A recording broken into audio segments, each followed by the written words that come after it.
Promise you this, and I will swear to it.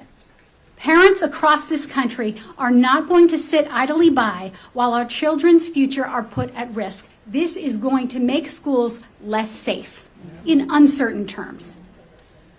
We will fight, we will continue to organize, and we will make sure that every child, no matter where they live, has a shot at success in achieving their dreams.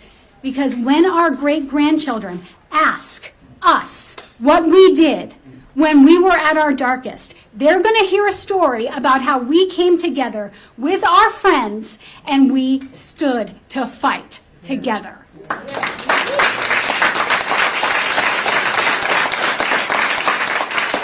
So now I'm going to welcome our dear friend who is another champion for children, for kids across this nation, and most importantly, our favorite dad from Connecticut, the Senator Chris Murphy. Thank you very much, Carrie. Thanks everybody for being here today. How wonderful it feels to be in a room of parents and teachers and students standing up for public education. Donald Trump said last night that the Department of Education is a con job, right? It's extraordinary, extraordinary. But Donald Trump doesn't need the public education system because he can send his kids to private schools. The billionaires that are in charge of our government today, they don't know anything about the public school system because they don't need it. But there are tens of millions of families all across this country who can't send their kids to private schools, who rely on good quality public schools. And over again, they tell us that they want us to invest in and fix public schools. Not in blue states, not in purple states, but in blue states, purple states, and red states. Kentucky, Arizona, when they had vouchers on the ballot to send taxpayer dollars to private schools, voted overwhelmingly against it. And that's important because what are they trying to do with the closure of the Department of Education? Well, it's not what they say, right? They say, well, we want the federal government to get out of the business of micromanaging teachers and administrators. Well, what did Linda McMahon say to me in our exchange in the committee? That they might get into the business of micromanaging the individual classes and clubs that can exist at our high schools and middle schools. That African American history may no longer be a subject that we can teach. That the Black Engineering Club may be purged from existence. That's micromanaging, right? That's micromanaging.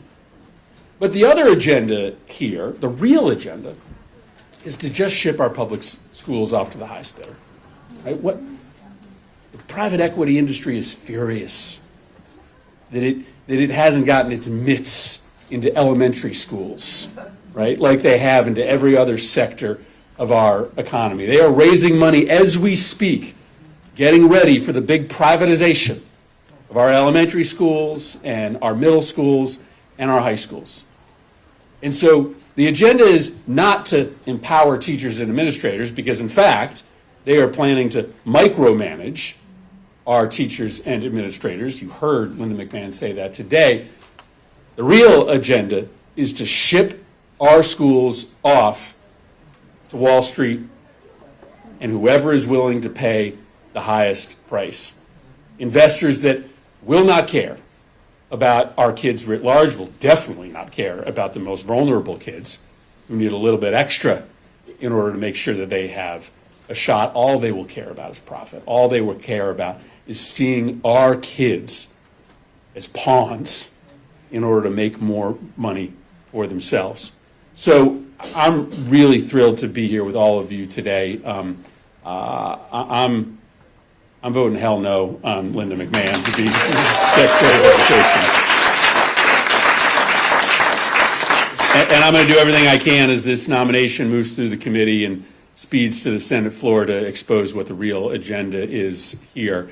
I'm so proud to be here with all of you, to be here with somebody who stood up for kids every day as Secretary of Education, Arne Duncan. And I think I'm going to turn this over next to another parent to talk about the stakes, Ethan Ashley.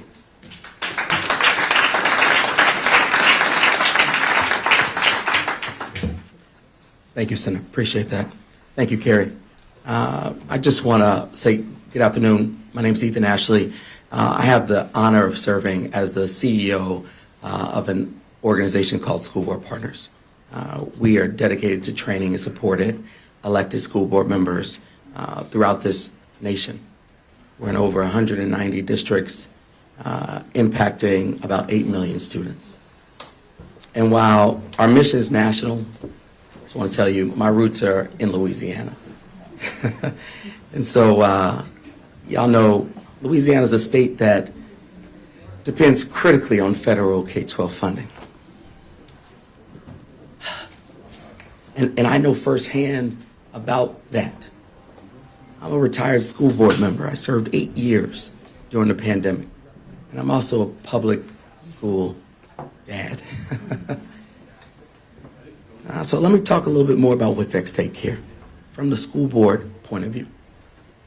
Imagine being at a school board meeting in a rural district where students are still struggling to recover from pandemic-related learning loss. The board is reviewing a proposal for high-dosage tutoring. It's a research-based program that they know works for kids, that we know works for kids. Test scores have revealed that students still remain behind in reading and in math. The board members know this program will work. They know it's a game changer, but there's a problem. Their federal funding has been slashed or reapportioned in uncertain ways. And without the certainty of that funding, they're going to have to make an impossible choice, Should we keep mental health services or fund tutoring? After difficult debate, they make the painful decision to reject the tutoring services.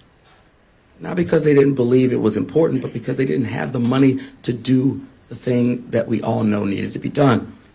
And unfortunately, this hypothetical is a scenario that's playing out throughout our country right now.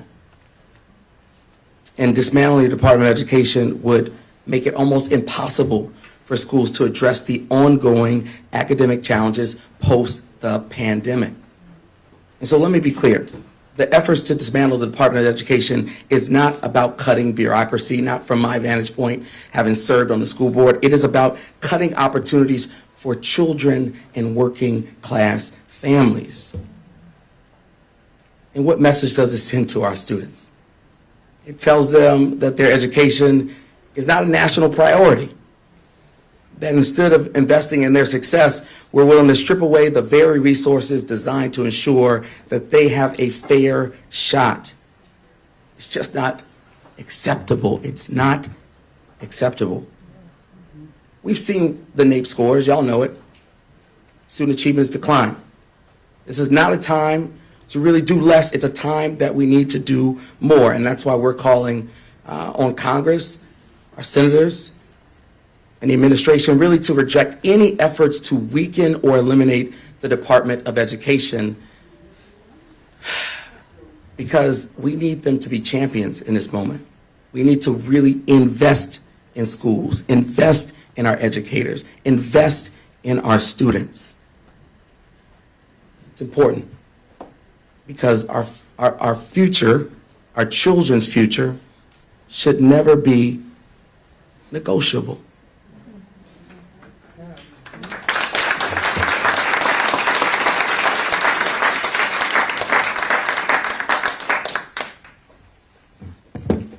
Hello. I won't say good afternoon because it doesn't feel like such a good afternoon when you're as concerned about public education as I am as a mom. My name is Jillian Rainingbird. I am an enrolled member of the Chippewa Cree tribe of the Rocky Boy Indian Reservation. I'm a mother of 3 brilliant, bold, beautiful babies. My 21-year-old baby, Monet, my would-be 12-year-old baby, Jayla, who was in a wheelchair, who is now in the realm of our ancestors, and my 6-year-old, CJ, my adopted baby. I'm here today to advocate on behalf of my girls, the disabled community, and then, of course, my Indigenous communities. They all stand to lose so much. We all stand to lose so much if the Department of Education is eliminated. I come from Kansas City, where the literacy rates are at a crisis level. I recently moved back home to Montana to the reservation, and I'm now raising my 6-year-old in a public school on the reservation. Sadly, the literacy rates are just as bad. Being the mom of 2 special education daughters opened my eyes to the challenges that parents face doing their absolute all just to make sure that their child is guaranteed a quality education. We all dream about the best things for our babies, somewhere where they're respected and they're loved and they're nurtured. The thought of eliminating the Department of Education is unconscionable to me. Without national oversight and clear education standards, how can we ensure that our children are being properly educated? My concerns echo the concerns of millions of parents. What's the grand plan? There's no well thought out plan that any parents have an inkling of confidence in. Currently, the Department of Education supports about 7.4 million students with disabilities served by IDEA, which is the Individuals with Disability Education Act. Money that goes straight to the states and schools helped to teach our children to like early intervention. It's called First Steps in the state of Missouri. We all know that the Department of Education has needed more resources and funding to get kids back on track, and now the administration believes that cost cutting is the answer. Absolutely not. Our kids can no longer be an afterthought. My beautiful daughter CJ, she needs one-on-one support. She needs a caring paraprofessional. She needs one-on-one interactions with her teachers. She needs transportation as a relatable service. If you're an IEP parent, the list goes on and on and on the services that our babies need. Our story is the story of many children across the country who depend on the adults to make informed decisions on how we can best equip the next generation of our children and in the future. That is why today I'm calling on the senators to stand up to our nation's families and for the future of our children. They must reject any nomination that does not commit to protecting our public education system.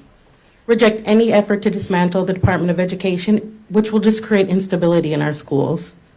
We cannot give way to privatizing education or acting in any way that would allow anything harmful to come to our children. I want to say that our babies are not for sale.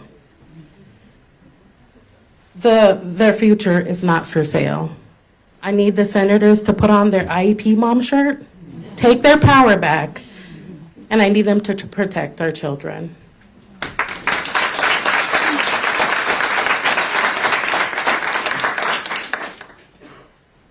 Hello, everyone. First, thank you all for being here. My name is Joseph Tadros. I'm a 12th year math and science teacher and a team supervisor in Brooklyn, New York. Thank you. I know my students are happy that might not be in class today, but I'm really happy to be here today. Over 12 years, I've been an active member of Educators for Excellence, which is a national teacher-led advocacy group with tens of thousands of members across the country. And I'm one person speaking for many of them, saying that we overwhelmingly disagree with this administration's attempt to dismantle and eliminate the Department of Education, as well as the nomination of Linda McMahon. The administration threatens to eliminate Title I funding, IDEA funding, which is primarily going to hurt our students of low income and students with disabilities, as you heard. I've been teaching in Title I schools for 12 years now, and the teachers work night and day. It's a really tough job, and burnout is a real thing. They don't need to lose resources. We need to give resources to these schools and the school communities, because now is the time that we need to reinvest into education. The administration has threatened schools that want to teach culturally relevant history to their students and trying to eliminate the experiences and stories of those marginalized communities across the country from the classroom. And so teachers are there every day, and the teachers are really passionate about their job, mostly because we are in front of students and we want every single student to succeed. Now, when we speak with fire, fury, and emotion, it's because we care and people should listen. So EFRI did a recent survey, national survey, that showed only 20% of teachers across the country actually agree with the administration's planned actions, as well as the actions that's taken thus far. So the slashing of education funding, designating certain curricula for schools, and the possibility of dismantling the Department of Education is not what teachers want. It's not leadership, it's sabotage. So as educators, for the next 4 years, we're not going to stand idly by. We are going to stand up, speak up, and we're asking, even though the administration might not listen to us, we want Congress, policymakers, and the public that care deeply about education, K through 12 in the United States, to speak up whenever they can and stand with us today. Because reject these harmful policies, because we need to reimagine, reinvest, and rethink education throughout the country from K through 12 and not dismantle it. Thank you.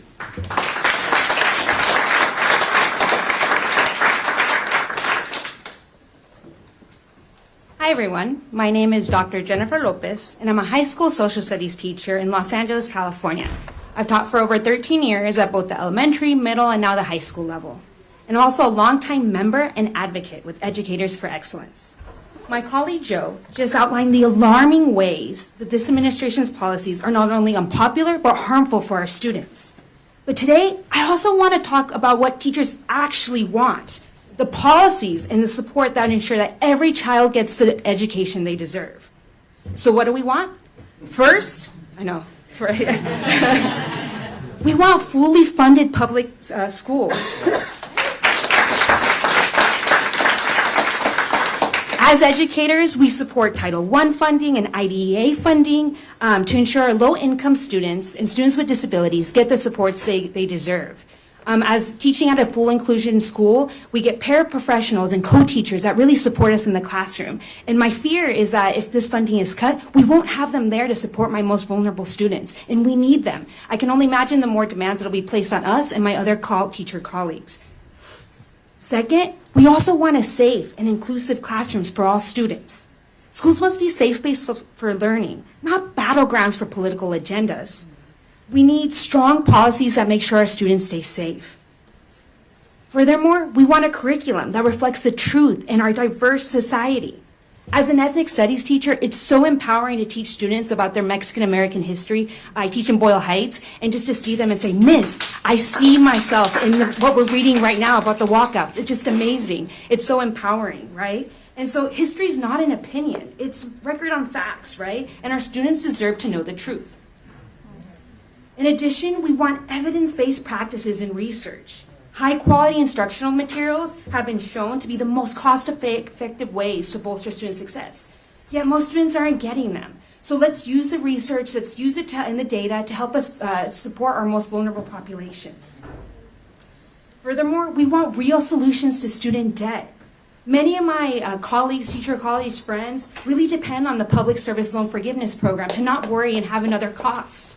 Right? Living in LA, I have to pay for rent and gas and housing, and thinking about all those pieces is really like, it's a burden. And to now know that a lot of my friends are saying, like, if we don't have this is another cost that we have to do. And teachers, we already don't get paid enough, right? So it's just another thing to have to worry about. Lastly, we want investment in teacher leadership and career pathways. Teachers, we're on the front lines of education with your students day in and day out. And we need policies that empower us, that have true professional learning, and create meaningful career advancements so that we don't leave the classroom. So in closing, we're here today to not just reject this administration's harmful policies, but to demand something better. Teachers don't need politics in the classroom. We need fully funded schools, we need safe and inclusive learning environments, evidence-based policies, a commitment to telling the truth in our classrooms. We call on Congress, state leaders, and the next Secretary of Education to listen to teachers and put our students first. Most of all, as Joe mentioned it earlier, we must reimagine public education rather than dismantle it. If Congress really cares about our students, they should invest in our schools rather than strip them of resources. Thank you so much.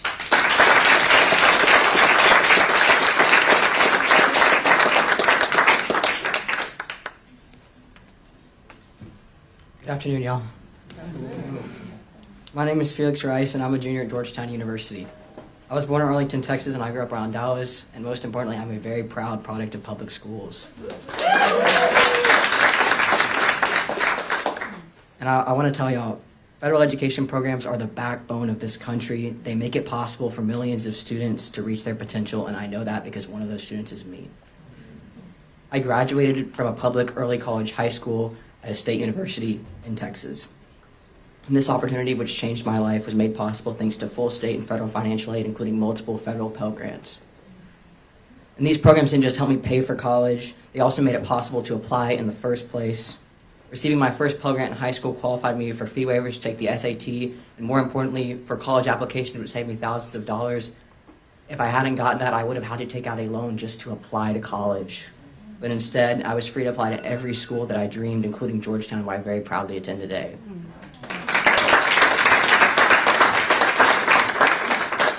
The opportunities that I've had, opportunities that I never imagined, exist because of investments in students like me.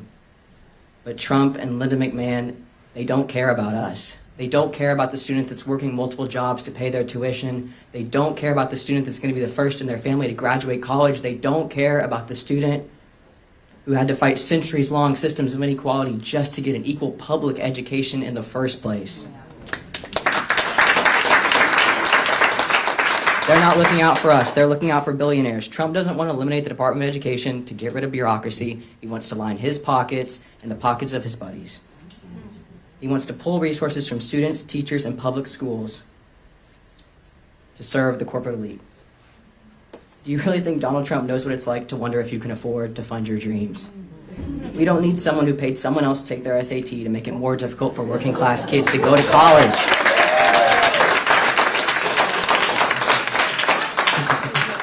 This is an all-out assault on low and middle-income students. It's about limiting opportunity for real kids who depend on programs like the federal Pell Grant to fund their education, students who deserve a chance at success just as much as those who are born into wealth.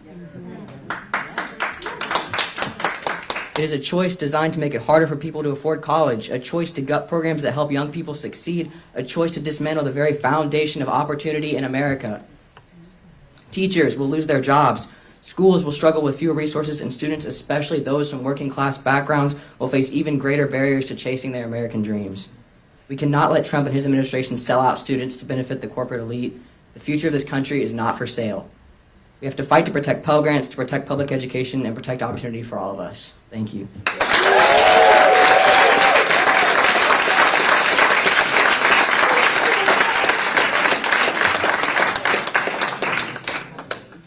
Amen. We can all go home now. So, class dismissed. We just want to thank you for your heart and for your passion, what you're doing. And I'm the last speaker. I'm also very clear. I'm the least important speaker here. Hearing from students, hearing from teachers, hearing from parents. That's what this is all about. I appreciate all of you. Hopefully your class will understanding this in a day. Heck of a lesson to come back and talk about tomorrow, what you guys are doing. But this is sort of who we are.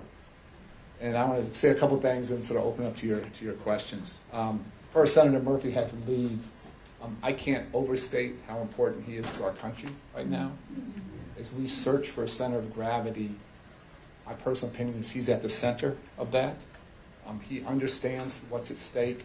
He is not an alarmist guy, but he knows we're at a critical juncture, not just in education, but for our democracy. He's fighting every day, every second to help us. So whatever we can do to support him, we need to do this. He and I met very tragically.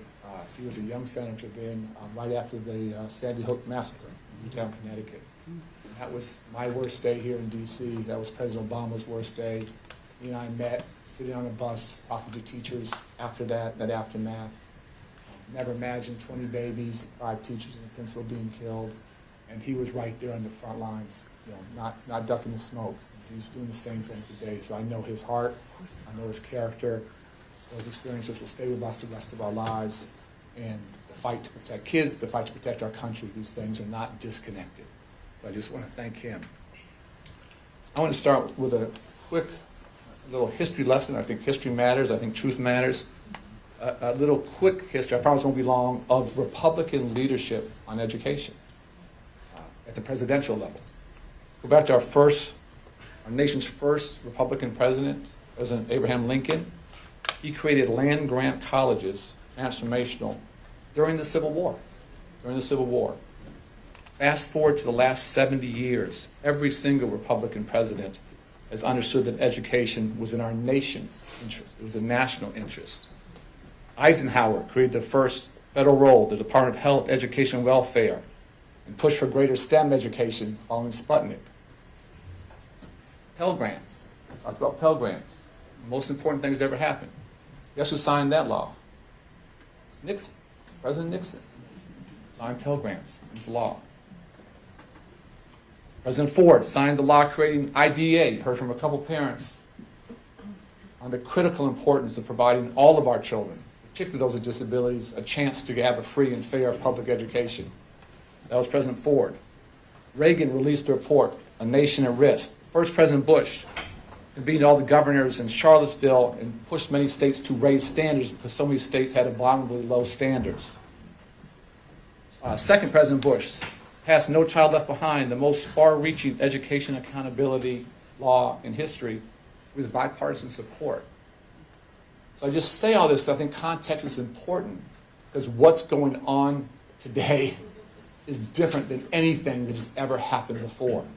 As you heard repeatedly, this is not about left or right or R or D. That's not the fight today. Education should be the ultimate bipartisan and nonpartisan issue. What's happening today is an assault on public education. And we can't sugarcoat it, we can't deny it, we can't run from it. Unprecedented in our nation's history. We can agree or disagree with anything any of those presidents did, anything Democratic presidents did, anything President Obama and I did, but none of that was an assault on education and creating opportunities. This is fundamentally different in our nation's history. With that backdrop of history, I want to address our Republican leaders in the House, in the Senate, and our mayors, and our governors. We all know who Trump is. There is no secret. There is nothing subtle about what he does. My question to all of you very directly is we need to know who you are. Who are you? And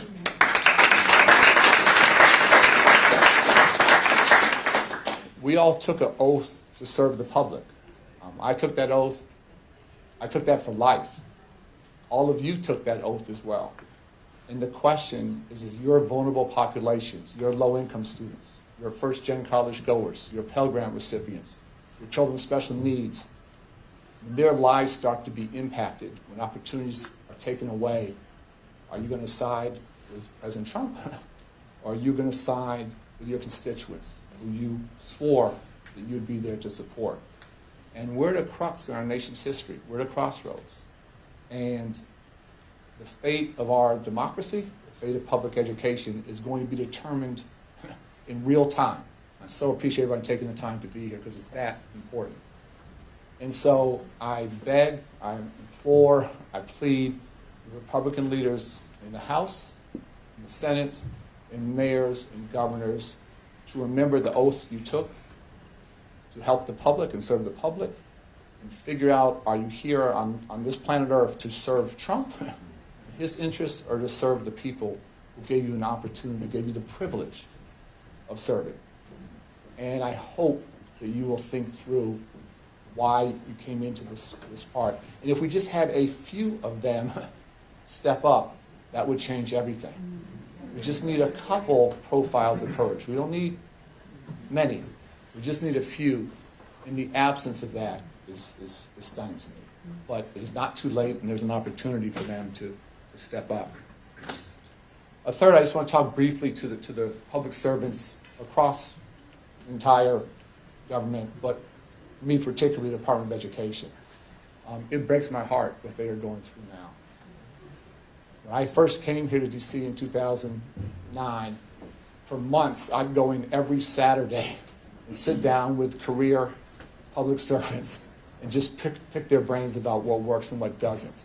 And their expertise, their knowledge, their passion made me and my team better. Nobody was being paid overtime, nobody was getting, but for months, 9 to 1 on Saturdays, I would just sit and listen. And I had lots of what I thought was great ideas, and a few they said they were great ideas, and many said, Arne, that's a terrible idea. And we tried that in 1980, and we tried that in 1990, and it was disaster. And I listened very, very closely to them. Everything we did, they helped to shape. You can critique any policy. We'd had no crises of integrity. Never a penny went somewhere else or where it shouldn't go because they were there. And to imagine anyone coming into a federal department and lose all of that knowledge historical expertise and passion, that terrifies me. I can't imagine what I would have done without that infrastructure there. And to see them being demonized and villainized is mind-boggling to me. These are smart, passionate, committed people who have dedicated their lives to education and to serving. And to not benefit from that wealth of knowledge does anyone trying to serve and our children's country a huge disservice, a monumental sort of self-wound. Don't understand that. Fourth, the thought of dismantling the Department of Education. One of the joys of my job, I didn't spend much time in DC. I traveled to all 50 states, traveled to Native American reservations, incredible learning lesson, hundreds and hundreds of visits all over the country. Never once did anyone say, don't come to my state. Never once did anyone say, go home. We could disagree on stuff, we could agree on stuff. Everybody, 100% of hundreds and hundreds and hundreds of visits, they wanted a partner in the Department of Education. Parents and students and teachers, universities, early childhood. They want someone here to listen, to partner with them, and to help them fight for their kids. I know that hasn't changed. People didn't care that much, left or right, RD. They wanted a partner in DC to fight for their kids. That's the mentality out there.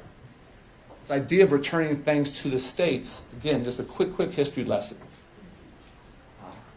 Our state's education was segregated until the federal government and troops came to change that. There was not some golden age of state control. Prior to IDEA, children with special needs were denied access to public schools. Senator Harkin talked to me a lot about his brother, who was deaf, who could not go to public school. We know how low many state standards were, incredibly low. And we have low standards, who gets hurt? It's the vulnerable kids. The elite kids are going to do fine. It's the kids who are being lied to and their parents told you're on track to be successful, and you're not even close. That's who gets hurt.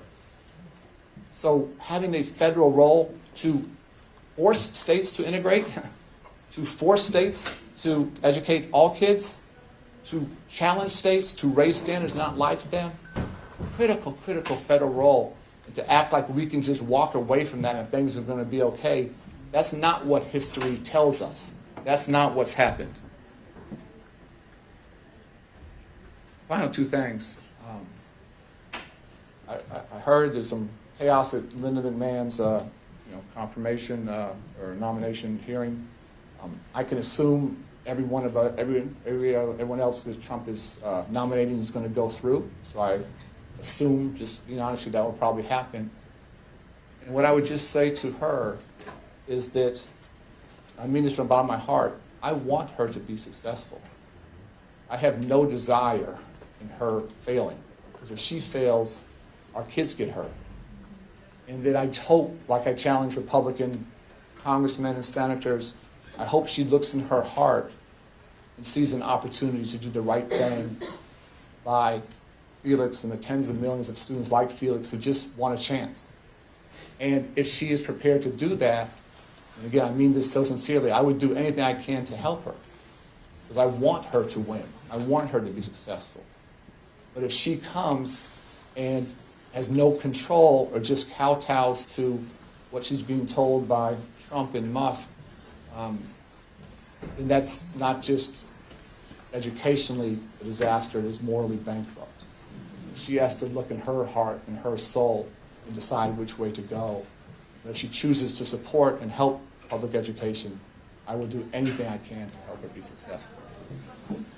And the final thing I'll say is that it's important not to give in or, and this is, people don't understand this, not to believe Trump's lies.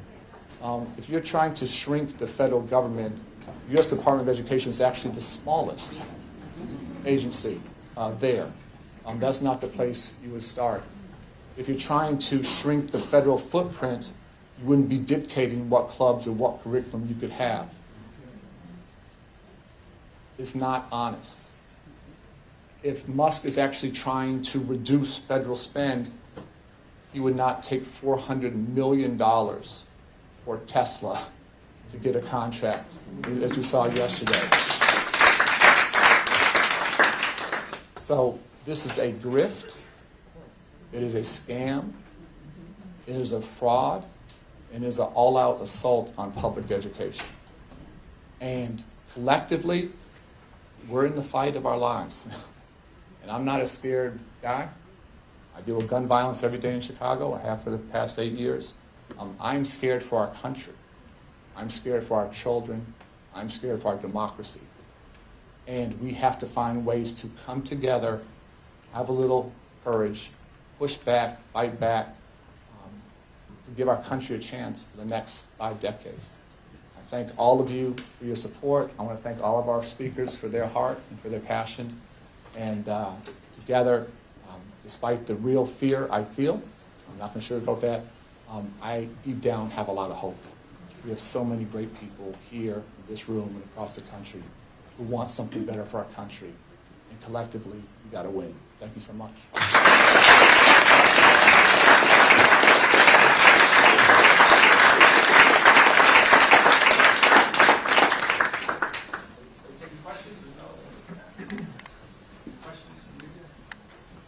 Do folks have any questions? Or we can do full aside as folks think. Okay. Thank you so much for being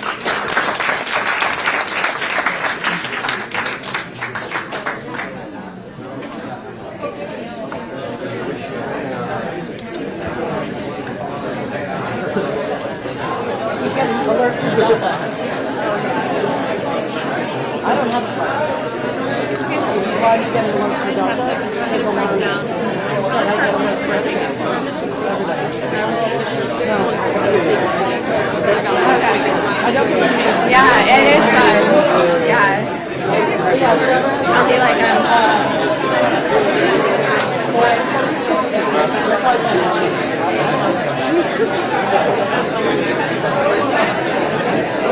Are you on Delta?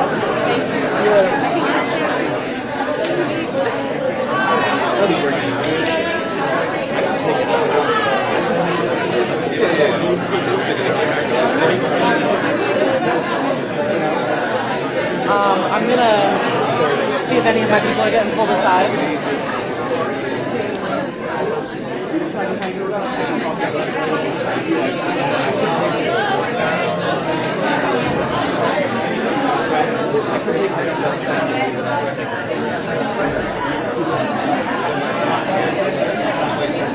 that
important.